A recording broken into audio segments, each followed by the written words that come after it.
ബോളിവുഡ് നടൻ സെയ്ഫ് അലി ഖാന്റെ 15,000 കോടിയോളം രൂപ വരുന്ന സ്വത്തുക്കൾ കഴിഞ്ഞ ദിവസം കണ്ടുകെട്ടിയതിന് പിന്നാലെയാണ് നമ്മുടെ രാജ്യത്ത് വാർത്തകളിൽ വീണ്ടും എനിമി പ്രോപ്പർട്ടി ആക്ട് സജീവമായി ആ വാർത്തകളിൽ ഇടം പിടിക്കുന്നത്. എനിമി പ്രോപ്പർട്ടി ആക്ട് എന്ന് പറഞ്ഞു കഴിഞ്ഞാൽ സ്വാതന്ത്ര്യലബ്ധിക്ക് മുൻപോ ശേഷമോ ചൈനയിലേക്കോ പാകിസ്ഥാനിലേക്കോ കുടിയേറിയവരുടെ പേരിലുണ്ടായിരുന്നതോ അല്ലെങ്കിൽ അവരുടെ പേരിലുണ്ടായിരുന്ന സ്വത്തുക്കൾ പല കൈകൾ മാറി മറ്റ് പലരുടെയും ഉടമസ്ഥതയിലുള്ള സ്വത്തുക്കളാണ് എനിമി പ്രോപ്പർട്ടി, അതായത് ശത്രു സ്വത്തുക്കൾ എന്ന ഒരു ചാപ്പ കേന്ദ്ര സർക്കാർ ചുമത്തിയിരിക്കുന്നത്. നമ്മുടെ രാജ്യത്ത് ഏതാണ്ട് 12,000-ത്തിലധികം പ്രോപ്പർട്ടികൾ ഈ രീതിയിലുണ്ട് എന്നാണ് അറിയാൻ കഴിയുന്നത്. എന്തായാലും എങ്ങനെയാണ് സെയ്ഫ് അലി ഖാന്റെ സ്വത്തുക്കൾ പ്രോപ്പർട്ടി എനിമി പ്രോപ്പർട്ടി ആയതെന്ന് ചോദിച്ചു കഴിഞ്ഞാൽ, ഭോപ്പാൽ നവാബായിരുന്ന ഹമീദുള്ള ഖാന്റെ മകൾ ആബിദ സുൽത്താൻ പാകിസ്ഥാനിലേക്ക് കുടിയേറിയപ്പോൾ ഇതോടെയാണ് സെയ്ഫ് അലി ഖാന്റെ കുടുംബമായ പട്ടൗഡികളുടെ സ്വത്തുക്കൾ ഈ നിയമക്കുരുക്കിലാകുന്നത്. നമ്മുടെ കേരളവും ഈ നിയമക്കുരുക്കിൽ നിന്ന് മുക്തമല്ല എന്നാണ് അറിയുന്നത്. കേരളത്തിൽ മലപ്പുറത്തടക്കം 70-ലധികം പ്രോപ്പർട്ടികൾ എനിമി പ്രോപ്പർട്ടി ആക്ട് പ്രകാരം നിയമക്കുരുക്കിൽ പെടുന്നു എന്നാണ് അറിയുന്നത്. ഈ ആക്ട് ഉണ്ടാക്കുന്ന സാമൂഹിക പ്രത്യാഘാതങ്ങളെക്കുറിച്ചാണ് അടുത്തതായി സംസാരിക്കാൻ പോകുന്നത്. ആദ്യം തന്നെ എന്താണ് ഈ എനിമി പ്രോപ്പർട്ടി ആക്ട് എന്ന് വിശദീകരിക്കണം, അതുണ്ടാക്കാൻ പോകുന്ന പ്രശ്നങ്ങളെക്കുറിച്ച് കൂടി. ഇന്ത്യയും പാകിസ്ഥാനും തമ്മിൽ 1947-ലും 1963-68-ലും യുദ്ധം ഉണ്ടായിട്ടുണ്ട്. ചൈനയുമായിട്ടും ഈ കാലഘട്ടത്തിലും യുദ്ധം ഉണ്ടായിട്ടുണ്ട്. അപ്പോൾ ഈ യുദ്ധ സമയത്ത് ഈ സ്വാതന്ത്ര്യത്തിന് മുമ്പ് എന്ന് പറഞ്ഞാൽ ഇപ്പോൾ ഒരാൾ കറാച്ചിക്ക് പോവുകയാണെന്ന് വയ്ക്കുക, കേരളത്തിലെ മലപ്പുറത്ത് നിന്ന് ഒരാൾ കറാച്ചിക്ക് പോവുകയാണ്, അയാൾ കൽക്കത്തയിൽ പോകുന്ന പോലെയോ ബോംബെക്ക് പോകുന്ന പോലെ സാധാരണമായൊരു സംഭവമാണ്. ഇങ്ങനെ കറാച്ചി എന്ന് പറയുന്നത് മലയാളികളുടെ ഒരു കച്ചവട കേന്ദ്രമായിരുന്നു ഒരു കാലത്ത്. അപ്പോൾ അവിടെ ചായക്കട നടത്തുക, അല്ലെങ്കിൽ വെറ്റിലയ്ക്ക് വലിയ മാർക്കറ്റുള്ള സ്ഥലമായിരുന്നു കറാച്ചി. മലപ്പുറമാണെങ്കിൽ വെറ്റില കൃഷി ചെയ്യുന്ന വലിയ സ്ഥലമാണ്. അങ്ങനെ കച്ചവടത്തിന് പോയ കുറേ അധികം ആളുകൾ അവിടെ ഉണ്ടായിരുന്നു. ഇപ്പോൾ സ്വാതന്ത്ര്യം കിട്ടിയത് പോലും ചിലപ്പോൾ അവരൊന്നും അറിഞ്ഞിട്ടുണ്ടാവില്ല. സ്വാതന്ത്ര്യം കിട്ടിയതോ അല്ലെങ്കിൽ ഇന്ത്യ പാകിസ്ഥാൻ വേർപിരിഞ്ഞൊന്നും ഇവരൊന്നും അറിഞ്ഞിട്ടുണ്ടാവില്ല. അറിഞ്ഞ് വരുമ്പോൾ തിരിച്ചു വരാൻ നോക്കുമ്പോൾ ചിലപ്പോൾ വിസ പ്രശ്നങ്ങൾ മൂലമോ മറ്റ് സാങ്കേതിക കാരണങ്ങളാലോ വരാൻ കഴിയാത്ത അവസ്ഥ ഉണ്ടായിട്ടുണ്ടാവും. അങ്ങനെ ആയിട്ടുള്ള ഒരുപാട് പേരുടെ കഥയുണ്ട്. പി ടി കുഞ്ഞുമുഹമ്മദിൻ്റെ പരദേശി അങ്ങനെ ഒരു കഥയാണ്, അങ്ങനെ ഒരാളുടെ കഥയാണ് ആ സിനിമ. അപ്പോൾ ഈ യുദ്ധകാലത്താണ്, അതായത് ഈ നിയമം വരുന്ന 1963-ലാണെന്നാണ് എൻ്റെ ഓർമ്മ, തെറ്റാണെങ്കിൽ തിരുത്തണം. അപ്പോൾ ഈ യുദ്ധകാലത്താണ് ഈ നിയമം വരുന്നത്. യുദ്ധകാലത്ത് ഈ നിയമം കൊണ്ടുവരുന്നത് എന്തിനാണ്? അവിടെയുള്ളവർ ഇനി തിരിച്ചു വരരുത്, തിരിച്ചു വന്ന് ഇത് ക്ലെയിം ചെയ്യരുതെന്ന അർത്ഥത്തിലാണ്. കാരണം നിങ്ങളവിടെ സിറ്റിസൺഷിപ്പായി എന്ന് മാത്രമല്ല, യുദ്ധം ചെയ്തുകൊണ്ടിരിക്കുന്ന ഒരു വാറിങ് കൺട്രി ആയിട്ട് ഒരു രാജ്യവുമായി യുദ്ധം ചെയ്തുകൊണ്ടിരിക്കുമ്പോൾ അവിടെ നിന്നുള്ള ഒരാൾ ഇനി സ്വത്ത് കാര്യം പറഞ്ഞ് ഇങ്ങോട്ട് വന്നു കഴിഞ്ഞാൽ അത് കൂടുതൽ പ്രശ്നമാവില്ലോ എന്നായിരിക്കും സർക്കാർ അന്ന് ചിന്തിച്ചിട്ടുണ്ടാവുക. അതോടെ അത് കഴിഞ്ഞു. അത് കുറേ അധികം മനുഷ്യജീവിതങ്ങളുടെ പ്രശ്നത്തിലാക്കിയിട്ടുണ്ട്. കുറേ ആളുകൾക്ക് കുടുംബത്തിലേക്ക് തിരിച്ചു വരാൻ കഴിയാത്ത ഒരുപാട് മനുഷ്യർ കേരളത്തിൽ പോലും ഉണ്ട്. പാകിസ്ഥാനിൽ തിരിച്ചു വരാൻ കഴിയാതായി പോയ കുറേ അധികം ആളുടെ പ്രശ്നമുണ്ട്. പക്ഷേ ഇപ്പോഴത്തെ ഈ പ്രശ്നം, അതായത് സെയ്ഫ് അലി ഖാൻ്റേത് ഉൾപ്പെടെയുള്ള ഇപ്പോഴത്തെ പ്രശ്നം വരുന്നത് 2014 മോദി സർക്കാർ വരുമ്പോഴാണ്. അതുവരെ ഈ ആക്ട് പല തവണ അമെൻഡ് ചെയ്തിട്ടുണ്ട്. 2016 ഈ ആക്ട് ഭേദഗതി വരുത്തുകയാണ്. ആ ഭേദഗതി എന്താണ്? ഇപ്പോൾ ഒരാൾ പാകിസ്ഥാനിലോ ചൈനയിലോ പോയി, ചൈന എന്നൊക്കെ പേരിനാണ്, ഈ 12,600 കേസുകളിൽ 100 കേസ് മാത്രമേ ചൈനീസ് സിറ്റിസൺസിൻ്റെ ഉള്ളൂ, ബാക്കി മുഴുവൻ പാകിസ്ഥാനിൽ പോയ ആളുടെയാണ്. അപ്പോൾ പാകിസ്ഥാനിൽ പോയ ആളുകളുടെ സ്വത്താണല്ലോ തർക്ക വിഷയം. ആ സ്വത്ത് കേന്ദ്ര സർക്കാർ സംരക്ഷിക്കും, അവരുടെ കസ്റ്റഡിയിലേക്ക് പോകും എന്നുള്ളതാണ് ഈ നിയമത്തിൻ്റെ ഉദ്ദേശം. പക്ഷേ ഈ നിയമ ഭേദഗതി ഒരു ഡ്രാക്കോണിയൻ ഭേദഗതിയായിരുന്നു. ആ നിയമ ഭേദഗതി എന്താണ്? അത് അയാൾ ഉപേക്ഷിച്ച് പോയതായിക്കോട്ടെ, ആ സ്വത്ത് പിന്നീട് അയാൾ തന്നെ വിറ്റ് മറ്റ് പലരുടെ കൈമറിഞ്ഞ് വയറെ അതും ആയിക്കൊള്ളട്ടെ. അതായത് എനിമി എന്ന ഒരു ഡെഫിനിഷൻ നമ്മുടെ കോൺസ്റ്റിറ്റ്യൂഷനിലുണ്ട്. ആരാണ് എനിമി? അതായത് നമ്മുടെ ഒരു വാറിങ് കൺട്രിയിലെ സിറ്റിസണാണ് നമ്മുടെ എനിമി, നമ്മുടെ രാജ്യത്തിൻ്റെ എനിമി. യുദ്ധം ചെയ്യുന്ന രാജ്യത്തിൻ്റെ, നമ്മളിപ്പോൾ പാകിസ്ഥാനായിട്ട് യുദ്ധം ഉണ്ടോ എന്ന് വെച്ചാൽ നമ്മൾ യുദ്ധം ചെയ്യുന്നില്ല, പക്ഷേ എനിമി എന്ന് പറയുമ്പോൾ ആരാണ്? ഒരു വാറിങ് കൺട്രിയിലെ സിറ്റിസണാണ്. പക്ഷേ ഈ പുതിയ ഭേദഗതിയിൽ ഈ എനിമി എന്ന ഡെഫിനേഷന് ഒരു ബ്രോഡ് എക്സ്പ്ലനേഷൻ കൊടുത്തിരിക്കുകയാണ്. ആ എനിമിയുടെ, അതായത് അങ്ങോട്ട് പോയ ആളുടെ പിൻഗാമികൾ പോലും എനിമിയായി മാറുന്നു. ഇത് യഥാർത്ഥത്തിൽ ഭരണഘടനയുടെ ആർട്ടിക്കിൾ 14 പ്രകാരമുള്ള ഇന്ത്യൻ പൗരത്വത്തെക്കുറിച്ചുള്ള കൺസെപ്റ്റിന് എതിരാണ്. ഇതുവരെയും കോൺസ്റ്റിറ്റ്യൂഷണലി ചോദ്യം ചെയ്യപ്പെട്ടിട്ടില്ല ഈ നിയമ ഭേദഗതി. ഇത് ചോദ്യം ചെയ്യപ്പെടുന്ന മറ്റൊരു കാര്യം, ഇത് പാർലമെൻറ്റിൽ പാസ്സാക്കിയത് വലിയ രസമാണ്. 2016-ലാണിത് ഈ ബില്ല് പാർലമെൻറ്റിൽ വരുന്നത്. അപ്പോൾ 2014 ഇത് അവതരിപ്പിക്കുമ്പോൾ അന്ന് പ്രതിപക്ഷത്തിന് ഈ ഭരണപക്ഷത്തിൻ്റെ ഫ്ലോർ ടാക്ടിക്സിനെ കുറിച്ചോ ഫ്ലോർ മാനേജ്മെൻറ്റിനെ കുറിച്ച് അത്ര ഗ്രാഹ്യമില്ല. ഒന്നാം നരേന്ദ്രമോദി സർക്കാരാണ്. ഇന്നത്തെ പോലെ അത്ര റൂഡല്ല അന്ന് നരേന്ദ്രമോദി. വരുന്നേ ഉള്ളൂ, 1-2 വർഷം ആവുന്നേ ഉള്ളൂ. UP തെരഞ്ഞെടുപ്പൊക്കെ വരാൻ പോകുന്നു. അപ്പോൾ ഇത് ഫ്ലോറിൽ വരുമ്പോൾ ഭരണപക്ഷം പറഞ്ഞത് ഇത് കാര്യമായി ഡിസ്കസ് ചെയ്തിട്ട് മാത്രമേ ഇത് പാസ്സാക്കുകയുള്ളൂ എന്നൊരു വാക്ക് കൊടുത്തിരുന്നു. ലോക്സഭ ഇത് പാസ്സാക്കിയിട്ട് ലോക്സഭയിൽ തന്നെ ശശി തരൂരും അസദുദ്ദീൻ ഉവൈസിയൊക്കെ ഇത് കോൺസ്റ്റിറ്റ്യൂഷന് വിരുദ്ധമാണ് എന്ന് ലോക്സഭയിൽ വാദിച്ചിരുന്നു. രാജ്യസഭയിൽ എത്തിയപ്പോഴാണ്, രാജ്യസഭയിൽ അന്ന് NDAക്ക് ഭൂരിപക്ഷമില്ല, അപ്പോൾ രാജ്യസഭയിൽ പാസ്സാക്കണം, അതിനൊരു തന്ത്രം എടുത്തു. ഇത് പെട്ടെന്ന് എടുത്തിയാടി നമ്മളിത് ചെയ്യേണ്ട ആവശ്യമില്ല എന്നൊക്കെ പറഞ്ഞ് ഒരു മയത്തിൽ നിർത്തിയിട്ട് ഒരു വ്യാഴാഴ്ച ദിവസം നമുക്കിത് ഡിസ്കസ് ചെയ്യാം എന്ന് പറഞ്ഞിട്ട് പിറ്റേ ദിവസം വെള്ളിയാഴ്ച ഇത് ടേബിൾ ചെയ്തു. അപ്പോൾ എന്ത് ചെയ്തു, ഇതിപ്പോൾ ഡിസ്കസ് ചെയ്യുന്നില്ലല്ലോ. ഇതിൻ്റെ അപകടം മനസ്സിലാക്കിയ UPA അന്നത്തെ UPA എന്ന് പറയാവുന്ന അന്നത്തെ MP മാരൊക്കെ എന്ത് ചെയ്തു, വീട്ടിലേക്ക് പോയി. വെള്ളിയാഴ്ച ഇവരുടെ അറ്റൻഡൻസ് ഇല്ല എന്നറിഞ്ഞുകൊണ്ട് തന്നെ ഇവർ വന്ന് രാജ്യസഭയിൽ ഇത് പാസ്സാക്കി എടുക്കുകയാണ് ചെയ്തത്. പക്ഷേ ഇത് വേണ്ട വിധത്തിൽ നമ്മുടെ രാജ്യത്ത് ചർച്ച ചെയ്യപ്പെട്ടിട്ടില്ല. ഒന്നാമത്തെ കാരണം ഇങ്ങനെയൊക്കെ ബില്ലുണ്ടാക്കുമോ എന്ന ഗ്രാഹ്യം പോലും അന്ന് പ്രതിപക്ഷത്തിനില്ല, രാജ്യത്ത് പൗരന്മാർക്കില്ല. ഇതുണ്ടാക്കുന്ന ഒരു അപകടം എന്ന് വെച്ചാൽ 1 ലക്ഷം കോടി രൂപയുടെ പ്രോപ്പർട്ടീസാണ് എനിമി പ്രോപ്പർട്ടിയായി മാറുന്നത്. മറ്റൊന്ന്, ഈ നിയമം വഴി എന്താണ്, ഈ പാകിസ്ഥാനിൽ പോയ ആൾക്കാരുടെ പിന്മുറക്കാരെ പോലും എനിമി എന്ന ഡെഫിനേഷനിലേക്ക് കൊണ്ടുവരികയാണ്. അവർ ഇന്ത്യൻ പൗരന്മാരായിരിക്കെ ഇന്ത്യയുടെ എനിമി എന്ന ഡെഫിനേഷനിലേക്ക് കൊണ്ടുവരികയാണ്. ഇത് എത്രമാത്രം അപകടകരമാണ്, ഇത് ആരും ചർച്ച ചെയ്തിട്ട് പോലില്ല. അതിനുശേഷം പിന്നെ പറന്ന് ഇത്തരത്തിലുള്ള നിയമങ്ങൾ വന്നുകൊണ്ട് നമ്മളിത് മറന്നുപോവുകയും ചെയ്തു. ഇപ്പോൾ ഇത് ഓർക്കാനുള്ള കാരണം എന്തുകൊണ്ടാണ്, സെയ്ഫ് അലി ഖാൻ്റെ 15,000 കോടി രൂപയുടെ സ്വത്തുകൾ പോകുന്നു എന്നുള്ളത് മാത്രമാണ്. സെയ്ഫ് അലി ഖാൻ ഒരു സെലിബ്രിറ്റി ആയതുകൊണ്ടും സിനിമാകാരനായതുകൊണ്ടും കഴിഞ്ഞ ദിവസം അദ്ദേഹത്തിന് കുത്തേറ്റതുകൊണ്ടും മാത്രമാണ് ഇത് ചർച്ചയാവുന്നത്. അതിനപ്പുറം 12,600 പ്രോപ്പർട്ടീസ് കിടക്കുകയാണ്. ആ 12,600 പ്രോപ്പർട്ടീസ് എന്ന് പറഞ്ഞാൽ എത്ര ആയിരക്കണക്കിന് മനുഷ്യരാണ് അതിൻ്റെ പിന്നിലുള്ളതെന്ന് നിങ്ങൾ ആലോചിച്ച് നോക്കുക. അതിൻ്റെ മറ്റൊരു പ്രശ്നം, ഇത് ആരെ ലക്ഷ്യം വെച്ചുള്ളതാണ് എന്നുള്ളതാണ്. ഈ നിയമഭേദഗതി ആരെ ലക്ഷ്യം വയ്ക്കുന്നത്, എല്ലാ വിവാദ നിയമഭേദഗതികളും പോലെ ഒരു കമ്മ്യൂണിറ്റിയെ ലക്ഷ്യം വെച്ചുള്ള കൊണ്ടുവന്നതാണ്. അത് അവരുടെ ഇന്ത്യയിലെ ജീവിതം. യഥാർത്ഥത്തിൽ ഈ പൗരത്വ നിയമത്തിൻ്റെ ഒരു കർട്ടൻ റൈസറായിരുന്നു ഈ എനിമി ആക്ട് അമെൻമെൻറ്റ് എന്ന് തോന്നിപ്പിക്കുന്ന വിധമാണ് അതിലെ വരികളും അതിൻ്റെ ഭേദഗതി നിർദ്ദേശങ്ങളും എന്ന് നമുക്ക് കാണാം. അപ്പോൾ ഇതിപ്പോൾ ചർച്ച ചെയ്യാവുന്ന എന്തുള്ള വെച്ചാൽ ഇത് ചർച്ചയാവേണ്ടതാണ്. പക്ഷേ ഇത് എത്ര പേരെ ബാധിക്കുന്നതാണ് എന്ന് പോലും നമുക്കറിയില്ല. അപ്പോൾ കേരളത്തിൽ 77 പ്രോപ്പർട്ടീസാണ് അങ്ങനെ ഉള്ളതെന്നൊക്കെ പറയുന്നു. 77 പ്രോപ്പർട്ടീസ് എന്ന് പറയുമ്പോൾ ഇന്ന് ആ സ്വത്തുക്കളൊക്കെ ആരുടെ കൈവശമാണ്, എത്ര പേരുടെ പേരിലേക്ക് അത് ആരൊക്കെ വാങ്ങിയിട്ടുണ്ടാവും, അവരൊക്കെ പോയിട്ട് കരടയ്ക്കാൻ ചെല്ലുമ്പോൾ ഇത് എനിമി പ്രോപ്പർട്ടി ആണെന്ന് പറഞ്ഞാൽ തീർന്നു.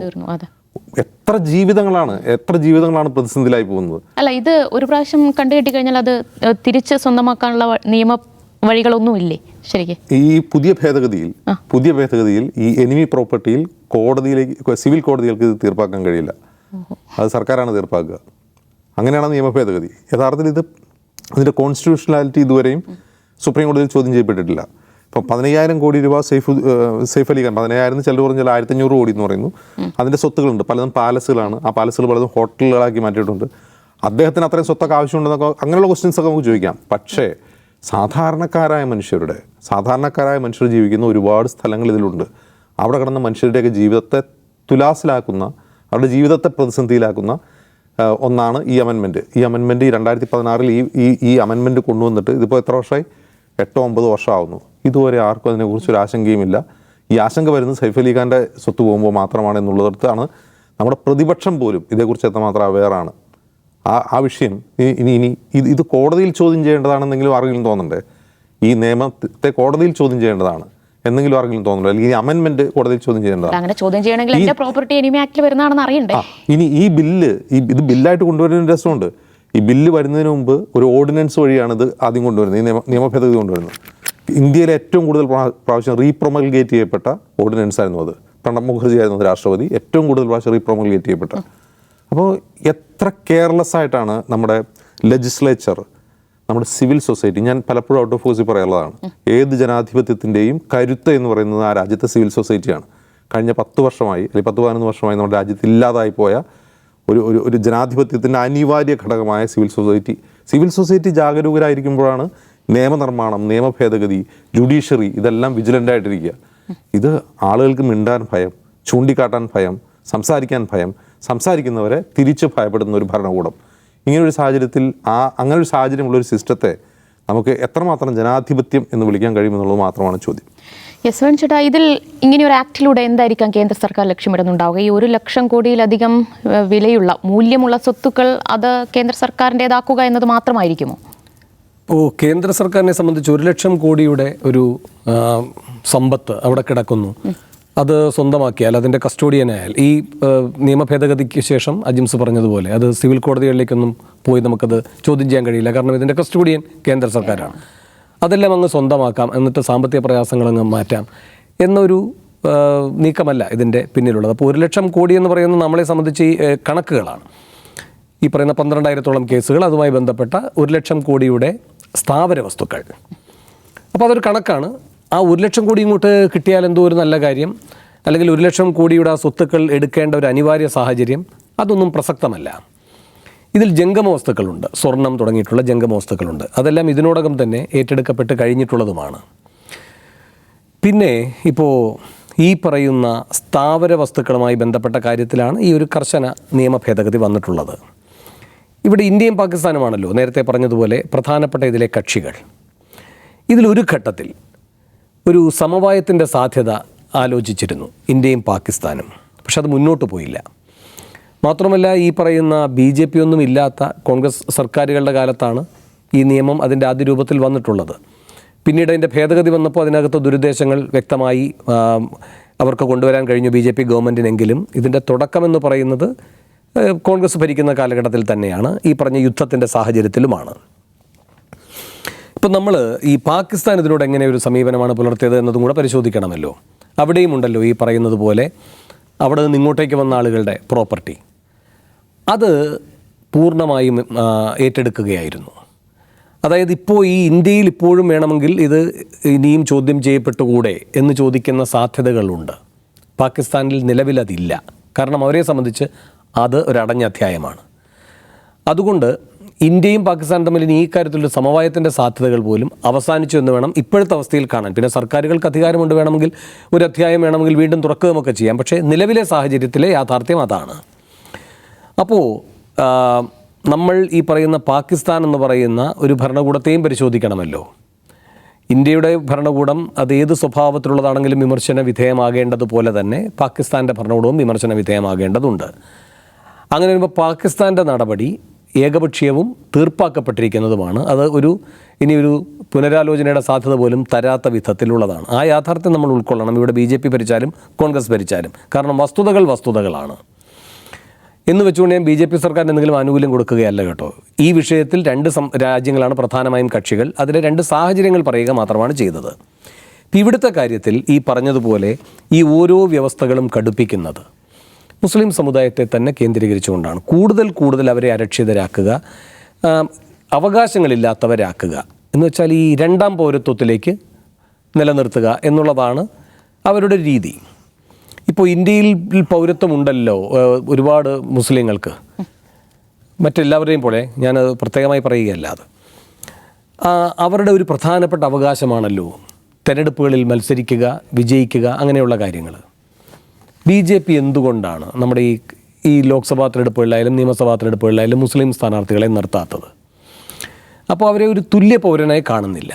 നിങ്ങൾക്ക് വേണ്ടതൊക്കെ ഞങ്ങളുടെ ഉപാധികളുടെ അടിസ്ഥാനത്തിൽ നൽകാം, നിങ്ങളൊരവകാശികളായി വരേണ്ട, അല്ലെങ്കിൽ തുല്യാവകാശം എന്ന നിലയിൽ ഞങ്ങളും ഒരേ വേദികൾ പങ്കിടേണ്ട, അങ്ങനെ തീർപ്പുണ്ടല്ലോ. അപ്പോൾ രാഷ്ട്രീയമായി ഒരു എനിമി പ്രോപ്പർട്ടി എന്ന നിലയിൽ തന്നെയാണ് ഇവിടെയുള്ള എല്ലാ ഭരണഘടനാപരമായ അവകാശങ്ങളും ഉറപ്പുള്ള മുസ്ലിം സമൂഹത്തോട് ഈ പറയുന്ന മോദി ഭരണകൂടം ചെയ്തുകൊണ്ടിരിക്കുന്നത്. അത് എനിമി പ്രോപ്പർട്ടിയുടെ രൂപത്തിലായാലും ബുൾഡോസറിൻ്റെ രൂപത്തിലായാലും ഇപ്പോൾ ഗുജറാത്തിലെ ഒരു ആക്ടിൻ്റെ പേരിലായാലും ഈ പറയുന്ന ഡിസ്പ്യൂട്ട് ആക്ട് ഉണ്ടല്ലോ, പ്രോപ്പർട്ടി ഡിസ്പ്യൂട്ട് ആക്ട് ഗുജറാത്തിൽ ഈ പ്രോപ്പർട്ടി ഡിസ്പ്യൂട്ട് ആക്ട് ഉണ്ടാകുന്നതും അന്ന് കോൺഗ്രസ് ഭരിക്കുന്ന ഒരു ഗവൺമെൻറ്റിൻ്റെ കാലത്താണ്. പക്ഷേ ഇപ്പോൾ നമ്മൾ ഈ കേന്ദ്ര സർക്കാരിൽ കോൺഗ്രസ് ഭരിക്കുന്ന കാലത്താണ് ഈ എനിമി പ്രോപ്പർട്ടി ആക്ട് വന്നത് എന്ന് പറഞ്ഞതുപോലെ തന്നെ ആ കാലഘട്ടത്തിലും അവിടെ ഭരിച്ചിരുന്ന കോൺഗ്രസ് സർക്കാരിനൊരു ദുരുദ്ദേശമില്ല. പക്ഷേ പിന്നീട് വിജയ് രൂപാണി മുഖ്യമന്ത്രിയായിട്ട് വരുമ്പോഴാണ് അതിനകത്ത് ഗൗരവതരമായ ഇടപെടൽ ഉണ്ടാകുന്നത്. 2019 എൻ്റെ ഒരു ഓർമ്മ. അവിടെ എന്താണ് സംഭവിക്കുന്നത് വെച്ചാൽ ഒരു സ്ഥലത്ത് ഈ എന്തെങ്കിലും തരത്തിലുള്ള ഒരു കമ്മ്യൂണൽ ടെൻഷൻ ഉണ്ടാകുന്നു എന്നിരിക്കട്ടെ, അത് തന്നെ പ്രധാനമായും ഈ പറയുന്ന അഹമ്മദാബാദ്, വഡോദര, സൂറത്ത്, ആ 3 സ്ഥലങ്ങളാണ് പ്രധാനം. അവിടങ്ങളിൽ ഏതെങ്കിലും തരത്തിലൊരു വർഗീയ ലഹള ഉണ്ടാവുകയോ അല്ലെങ്കിൽ അത്തരമൊരു അന്തരീക്ഷം ഉണ്ടാവുകയോ ചെയ്യുന്നു എന്നിരിക്കട്ടെ, മുസ്ലിങ്ങൾ അരക്ഷിതരായിട്ട് അവിടെ നിന്ന് പലായനം ചെയ്യാൻ നിർബന്ധിക്കപ്പെടും. അല്ലെങ്കിൽ കിട്ടുന്ന വിലയ്ക്ക് ഭൂമി വിറ്റിട്ട് പോകാനായിട്ടൊക്കെ അവർ ആഗ്രഹിക്കും. അപ്പോൾ ഈ പറയുന്ന സ്ട്രെസ്ഡ് ഡീൽ എന്നാണ് അതിനെ പറയുക. അത് ഉണ്ടാകാതിരിക്കാൻ വേണ്ടിയിട്ടുള്ള മുൻകരുതലായിരുന്നു ഈ കോൺഗ്രസ് സർക്കാർ അന്ന് അവിടെ ഇത്തരമൊരു നിയമം കൊണ്ടുവരുമ്പോൾ ഉദ്ദേശിച്ചിരുന്നത്. ഇപ്പോൾ എന്താ സംഭവിക്കുന്നത് അറിയുമോ? ഇവർ വന്നൊരു ഭേദഗതി അതിൽ കൊണ്ടുവന്നു. നേരത്തെ ഇപ്പോൾ 2016 ഭേദഗതി കൊണ്ടുവന്ന എനിമി പ്രോപ്പർട്ടി ആക്ടിൻ്റെ സ്വഭാവം മാറ്റിയതുപോലെ ഗുജറാത്തിൽ BJP വന്നപ്പോൾ അവരും ഇതിൻ്റെ സ്വഭാവം മാറ്റി. അവിടെ ഈ കളക്ടർക്ക് ഒരു പ്രധാനപ്പെട്ട അധികാരം കൊടുത്തു. അപ്പോൾ കളക്ടർ ഒരു ഗേറ്റ് കീപ്പറായിട്ട് നിൽക്കുകയാണ്. ഇയാളാണ് അനുമതി പറയേണ്ടത് ഈ വിൽപ്പന സാധുവാണോ അല്ലയോ എന്ന്. യഥാർത്ഥത്തിൽ ആ നിയമത്തിൽ അതില്ല. ഒരു വർഗീയ കലാപം ഉണ്ടായിരിക്കുന്നു, അല്ലെങ്കിൽ ഒരു വർഗീയ കലാപത്തിൻ്റെ സാധ്യതയുണ്ട്, അതുകൊണ്ട് ഈ പ്രോപ്പർട്ടി ഡീല് സാധുവാണോ അസാധുവാണോ എന്ന് കളക്ടർ തീരുമാനിക്കട്ടെ. അത് ആ നിയമത്തിലില്ല. പക്ഷെ ഭരണകൂടം ആ നിയമത്തിനകത്ത് ഒരു പഴുതുണ്ടാക്കി ഇങ്ങനെ ഒരു അധികാര കേന്ദ്രത്തെ സൃഷ്ടിച്ച് അതിലിടപെടുന്നു. ഇത് പലപ്പോഴും കോടതിയിൽ വന്നതാണ്. ഒരു നിർണായക ഘട്ടം വന്നപ്പോൾ കോടതി അതിൽ കാര്യമായി ഇടപെടുകയും അതിൻ്റെ സ്റ്റേ കൊടുക്കുകയും ചെയ്തിട്ടുണ്ട്. നിലവിലെ സാഹചര്യം ആ സ്റ്റേ ആണ്. എങ്കിലും ആശങ്കകൾ അങ്ങനെ തന്നെ നിൽക്കുന്നു. അപ്പോൾ ഇവിടെ ഈ പറയുന്ന എന്നിട്ട് എന്താണ് സംഭവിച്ചത് എന്ന് ചോദിച്ചാൽ, ഘട്ടോസ് എന്ന് പറയുന്ന അവസ്ഥയുണ്ടല്ലോ, ഈ ചേരികളാക്കി മാറ്റുക, അല്ലെങ്കിൽ ഒരു വിഭാഗത്തിന് മാത്രമായി താമസിക്കാൻ കഴിയുന്ന സ്ഥലമാക്കി ചില മേഖലകളെ തിരിക്കുക. ഇപ്പോൾ മുസ്ലിങ്ങളെ പ്രധാനമായിട്ടും അവരെ അങ്ങോട്ടേക്ക് ഒതുക്കി കഴിഞ്ഞാൽ പിന്നെ ആ മേഖലയിലേക്ക് വികസനം വരില്ല. ആ മേഖലയിലേക്ക് മറ്റടിസ്ഥാനപരമായിട്ട് എന്തൊക്കെയാണോ ഭരണകൂടം ചെയ്യേണ്ടത് ആ കർത്തവ്യങ്ങളൊന്നും നിർവഹിക്കാതിരിക്കും. അപ്പോൾ ഇങ്ങനെയാണത് ചെയ്യുന്നത്. അപ്പോൾ പ്രോപ്പർട്ടി ഉണ്ടായിട്ടും കാര്യമില്ലാത്ത അവസ്ഥയാണ്. ഇതെല്ലാം ഉണ്ടായിട്ടും അതൊന്നും കൊണ്ട് ജീവിക്കാൻ കഴിയാത്ത അവസ്ഥ ഉണ്ടാക്കുകയാണ്. അതുകൊണ്ട് പല വിധത്തിലാണ് ഈ പറയുന്ന മോദിയുടെ കേന്ദ്ര സർക്കാരായാലും മോദിയുടെ അനുയായികൾ ഭരിക്കുന്ന ഗുജറാത്ത് ആയാലും ഒക്കെ ഇത് ചെയ്തുകൊണ്ടിരിക്കുന്നത്, അല്ലെങ്കിൽ ഈ പറയുന്ന ബുൾഡോസർ ബാബ UP-യിൽ ചെയ്തുകൊണ്ടിരിക്കുന്നത് ഒക്കെ. ഇവിടെ ഇപ്പോൾ സംഭവിച്ചിരിക്കുന്നത് എന്താണ്? അതുകൊണ്ടുണ്ടാകുന്നൊരു പ്രധാനപ്പെട്ട പ്രശ്നമുണ്ട്. ഒരു സൊസൈറ്റി വളരുന്നത്, നേരത്തെ അജിംസ് പറഞ്ഞല്ലോ, സിവിൽ സൊസൈറ്റി ശക്തമാകണമെന്ന്. സിവിൽ സൊസൈറ്റി ശക്തമാകുന്നത് എങ്ങനെയാണ്? പരസ്പരമുള്ള ഇടപഴകലിലൂടെയാണ്. അപ്പോൾ ഭിന്നമായ അഭിപ്രായങ്ങളുണ്ടാകും. അതെല്ലാം ചേർന്നാണ് ഒരു സംവാദമായി സമൂഹം മാറുന്നു. അതാണ് ആ സമൂഹത്തിൻ്റെ കരുത്തും. ഇവിടെ ഇപ്പോൾ ഇങ്ങനെ ഘട്ടോസായിട്ട് ഇത് മാറുമ്പോൾ എന്താണ് സംഭവിക്കുന്നത് എന്ന് വെച്ചാൽ, സൊസൈറ്റി അടഞ്ഞതാകുന്നു. ഒരു വിഭാഗത്തിലെ ആളുകൾ ആ വിഭാഗവുമായി മാത്രം ആശയവിനിമയം നടത്തി അവിടെ കേന്ദ്രീകരിക്കപ്പെടുന്നു. മറുവിഭാഗം മറുതലത്തിലും. അപ്പോൾ ഇങ്ങനെ വരുമ്പോൾ ഇന്ത്യയും പാകിസ്ഥാനും എന്ന ഒരു അതിർവരമ്പ് വേണ്ട. ഗുജറാത്തിൽ ഏത് വിഭാഗത്തെയാണോ നിങ്ങൾ അരികുവൽക്കരിപ്പിച്ച് നിർത്തേണ്ടത് ആ വിഭാഗത്തെ അങ്ങനെയാണ് നിർത്താൻ അവർക്കറിയാം. അതുകൊണ്ടാണ് ഞാൻ പറഞ്ഞത്, ഇതിനകത്ത് ഇന്ത്യ പാകിസ്ഥാൻ എന്ന ഒരു യുദ്ധമുന്നണി പോലും ആയിട്ട് കരുതേണ്ടതില്ല. ഇന്ത്യക്കകത്ത്, ഗുജറാത്തിനകത്ത് അവർ നല്ലവണ്ണം അതൊരു ലാബ് എന്ന നിലയിൽ പരീക്ഷിച്ച് വിജയിച്ചതാണ്. അതുകൊണ്ട് എനിമി പ്രോപ്പർട്ടി എന്ന് പറയുന്നത് ഈ സർക്കാർ ഉണ്ടാക്കുന്ന പലതരത്തിലുള്ള അരികുവൽക്കരണത്തിലെ ഒരു ഒടുവിലത്തെ ഒരു ഉദാഹരണം എന്ന നിലയിലാണ് കാണേണ്ടത്. യെസ്, എന്തായാലും എനിമി പ്രോപ്പർട്ടി ആക്ട് അത് വലിയ പ്രശ്നങ്ങൾ ഉണ്ടാക്കാൻ പോകുന്ന ഒന്ന് തന്നെയാണ്. കേരളത്തിലടക്കം നിരവധി കുടുംബങ്ങളെ ബാധിക്കാൻ പോകുന്ന ഒരു ആക്ട്, ഒരു നിയമമായി തന്നെ എനിമി പ്രോപ്പർട്ടി ആക്ട് മാറുമെന്നതിൽ യാതൊരു സംശയവുമില്ല.